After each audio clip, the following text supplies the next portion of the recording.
सोचिए, रात के करीब 1 बज रहे हैं। मुंबई जैसा शहर जो कहते हैं कभी सोता नहीं है, वो भी भारी बारिश और तूफान में एकदम शांत पड़ा है। सड़कें बिल्कुल खाली हैं और हर तरफ बस एक अजीब सा डरावना अंधेरा है। आज के इस एक्सप्लेनर में हम एक ऐसी रोंगटे खड़े कर देने वाली घटना की गहराई में चलेंगे जिसने एक आम इंसान की पूरी जिंदगी पलट कर रख दी। क्योंकि उस रात एक ऑटो ड्राइवर ने अपने ऑटो में जिसे बिठाया था, वो सच में कोई इंसान थी ही नहीं। अब जरा उस ऑटो ड्राइवर की सिचुएशन को समझिए। 32 साल का रवि एक बेहद मेहनती इंसान था। घर पर पत्नी थी, एक छोटी सी बच्ची थी और आर्थिक हालत कुछ खास अच्छी नहीं थी। इसी मजबूरी की वजह से वो अक्सर देर रात तक मुंबई की सड़कों पर सवारियां ढूंढता रहता था। उस रात बारिश इतनी भयानक थी कि ज्यादातर ड्राइवर अपने अपने घर लौट चुके थे।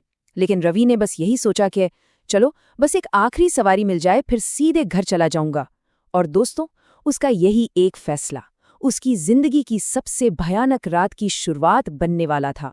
जरा इस खौफनाक रात की टाइमलाइन पर गौर कीजिए। रात ठीक 1 बजे, सड़कें बिल्कुल सुनसान थीं। फिर 15 मिनट बाद, यानी 1:15 पर, रवि का ऑटो शहर की एक बेहद अकेली सड़क से गुजर रहा था। आसपास सिर्फ पुराने पेड़ और टूटी हुई स्ट्रीट लाइट्स थीं। और तभी उसकी नज़र दूर खड़ी एक सफ़ेद साड़ी पहने औरत पर पड़ी। उसका चेहरा पूरी तरह से बालों से ढका हुआ था और वो बिना हिले डुले एकदम शांत खड़ी थी। रवि थोड़ा घबराया जरूर, लेकिन किसी जरूरतमंद की मदद करने के इरादे से उसने अपना ऑटो ठीक उसके पास जाके रोक दिया। वो महिला बिना एक भी शब्द कहे ऑटो के अंदर आकर बैठ गई।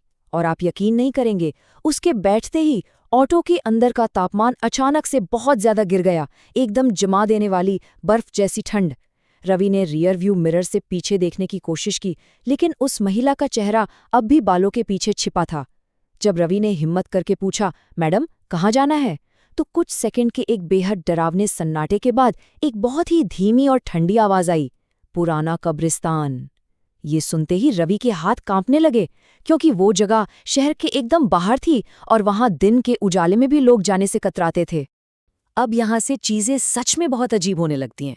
जैसे जैसे ऑटो सुनसान रास्तों से आगे बढ़ रहा था, बारिश तेज होती जा रही थी और रवि को कई सारे डरावने संकेत मिलने लगे।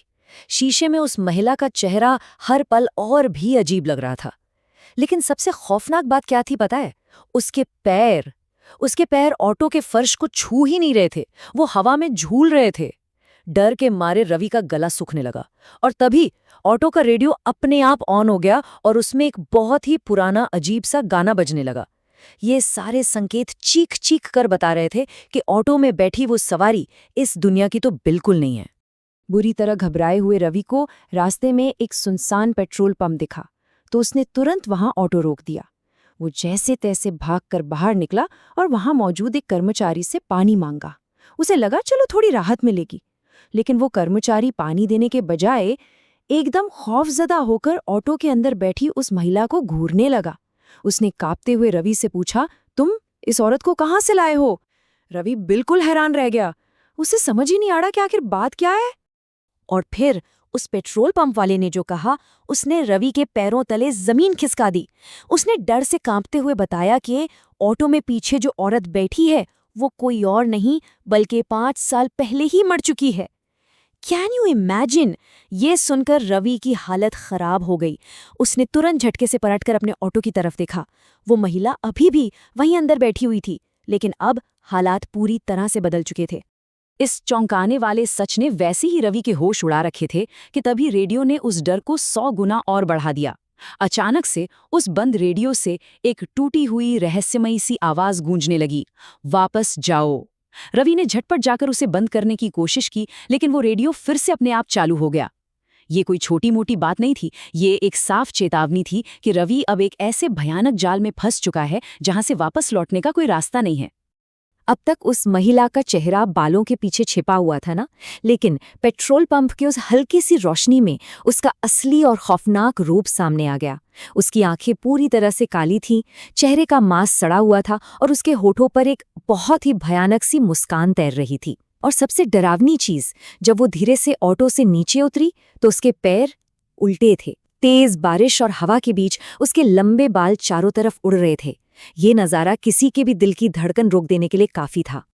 अब कोई भी नॉर्मल इंसान इस सिचुएशन में क्या करेगा? भागेगा, रवि ने भी वही किया।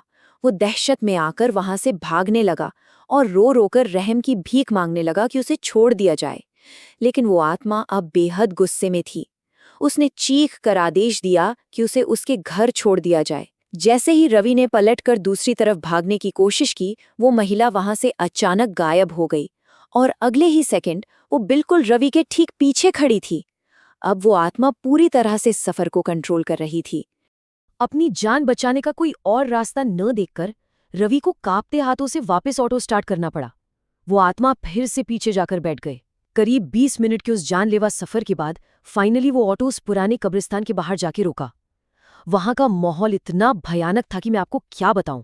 चारों तरफ बस टूटी फूटी कब्रें, बहुत घना अंधेरा और उस तेज बारिश के बीच अजीब सी फुसफुसाहटें सुनाई दे रही थीं। वहां सांस लेना भी मुश्किल हो रहा था।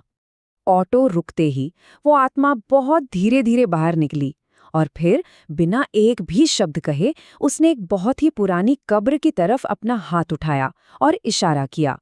रवि ने हिम्मत जुटाकर उस कब्र की तरफ देखा और वहां जो था उसने रवि की रूह कंपा दी। उस कब्र के पत्थर पर ठीक उसी महिला की तस्वीर लगी हुई थी जो अभी अभी ऑटो में बैठकर आई थी। जरा सोचिए इस बात को, रवि ने एक लाश को उसी की कब्र तक पहुंचाया था। और अगर अभी भी रवि के मन में कोई शक बाकी था, तो वो तस्वीर के नीचे लिखी इबारत ने खत्म कर दिया। उस पत्थर पे नाम लिखा था रीना शर्मा और मृत्यु की तारीख थी 17 जुलाई 2021। मतलब पेट्रोल पंप वाले आदमी की बात 100% सच थी। ये रवि का कोई वहम नहीं था, ये एक 100% असली पारलौकिक घटना थी। उस पल रवि का दिल इतनी जोर से धड़क रहा था मानो सीना फाड़कर ही बाहर आ जाएगा। और इसके ठीक बाद इस पूरी खौफनाक कहानी का सबसे बड़ा ट्विस्ट सामने आता है। अचानक उस आत्मा की एक बेहद दर्दनाक आवाज उस सन्नाटे को चीरते हुए गूंज उठी। उसने कहा कि उसकी हत्या हुई थी और जिस इंसान ने उसे मारा है वो आज भी जिंदा है। फिर उसने एक नाम लिया, विक्रम। नाम सुनते ही रवि को तुरंत याद आ गया कि विक्रम तो उसी इलाके का एक बेहद खतरनाक और कुख्यात अपराधी है। मतलब समझ रहे हैं आप, वो आत्मा वहां सिर्फ रवि को डराने नहीं आई थी, उसे अपना इंसाफ चाहिए था। विक्रम का नाम बताने के तुरंत बाद वो आत्मा अचानक बहुत भयानक तरीके से दर्द में चीखने लगी। ऐसा लग रहा था जैसे उसका पूरा शरीर आग की लपटों में जल रहा हो। उस पूरे कब्रिस्तान में इतनी खौफनाक आवाजें गूंजने लगीं कि कोई भी बहरा हो जाए। उसने आखिरी बार रवि की तरफ देखा और कहा कि उस कातिल को सजा दिलाओ, और अगले ही पल एक जोरदार झटके के साथ वो हवा में हमेशा हमेशा के लिए गायब हो गई। वहां सिर्फ बारिश की आवाज और एक भारी सन्नाटा रह गया। अब आप सोच रहे होंगे कि इसके बाद रवि का क्या हुआ। अगली सुबह होते ही रवि सीधा पुलिस स्टेशन पहुंच गया। उसने पुलिस को उस रात की वो पूरी खौफनाक दास्तान अक्षरशः सुना दी। जाहिर सी बात है, शुरू में तो किसी भी पुलिस वाले ने उसकी कहानी पर रत्ती भर भी यकीन नहीं किया। लेकिन जब उन्होंने विक्रम का नाम सुनकर शक के बिना पर गहराई से जांच शुरू की, तो सच्चाई सामने आ ही गई। पुलिस ने विक्रम को धर दबोचा और सख्ती से पूछताछ करने पर उसने ये कबूल कर लिया कि शराब के नशे में उसी ने रीना की बेरहमी से हत्या की थी। इस घटना के कुछ महीनों बाद रवि का एक बार फिर उसी सड़क से गुजरना हुआ और इत्तेफाक से उस रात भी वैसे ही बारिश हो रही थी। सड़क के किनारे वही महिला फिर से खड़ी थी। लेकिन रुकिए, इस बार एक बहुत बड़ा बदलाव था। इस बार उसका चेहरा सड़ा हुआ या डरावना बिल्कुल नहीं था। उसकी आंखों में वो खौफनाक गुस्सा नहीं था, बल्कि उसके चेहरे पर एक बहुत ही हल्की सी शांत मुस्कान थी। और फिर बिना कोई डर पैदा किए वो बहुत ही शांति से उस अंधेरे में विलीन हो गई। इंसाफ ने आखिरकार उस भटकती और तड़पती आत्मा को शांति दे दी थी। तो दोस्तों, इस पूरे एक्सप्लेनेयर से हमें एक बहुत गहरी बात समझ आती है।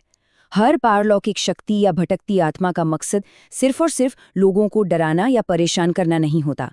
कई बार वो एक ऐसे दर्दनाक लूप में फंसी होती हैं जहां उन्हें बस सच्चे न्याय की तलाश होती है। रीना की आत्मा भी बिल्कुल ऐसे ही अपने लिए इंसाफ का इंतजार कर रही थी, और जैसे ही वो सच दुनिया के सामने आया और कातिल पकड़ा गया, वो हमेशा के लिए इस दुनिया से मुक्त हो गई। तो इस पूरी कहानी को जानने के बाद मैं आप सभी के सामने एक बहुत ही गहरा और रोंगटे खड़े कर देने वाला सवाल छोड़कर जाना चाहता हूँ। जरा सोचिए, अगर उस तूफानी रात में वो ऑटो सड़क पर खड़े किसी भी आम इंसान के सामने रुकता, तो क्या कोई उसमें बैठने की हिम्मत जुटा पाता? ये एक ऐसा सवाल है जिसका जवाब शायद हम में से कोई भी असलियत में नहीं जानना चाहता। बस इतना याद रखिएगा कि अगली बार जब रात के अंधेरे में सफ़र करें तो ज़रूरी नहीं कि हर सफ़र हमेशा तय मंजिल पर ही ख़त्म हो।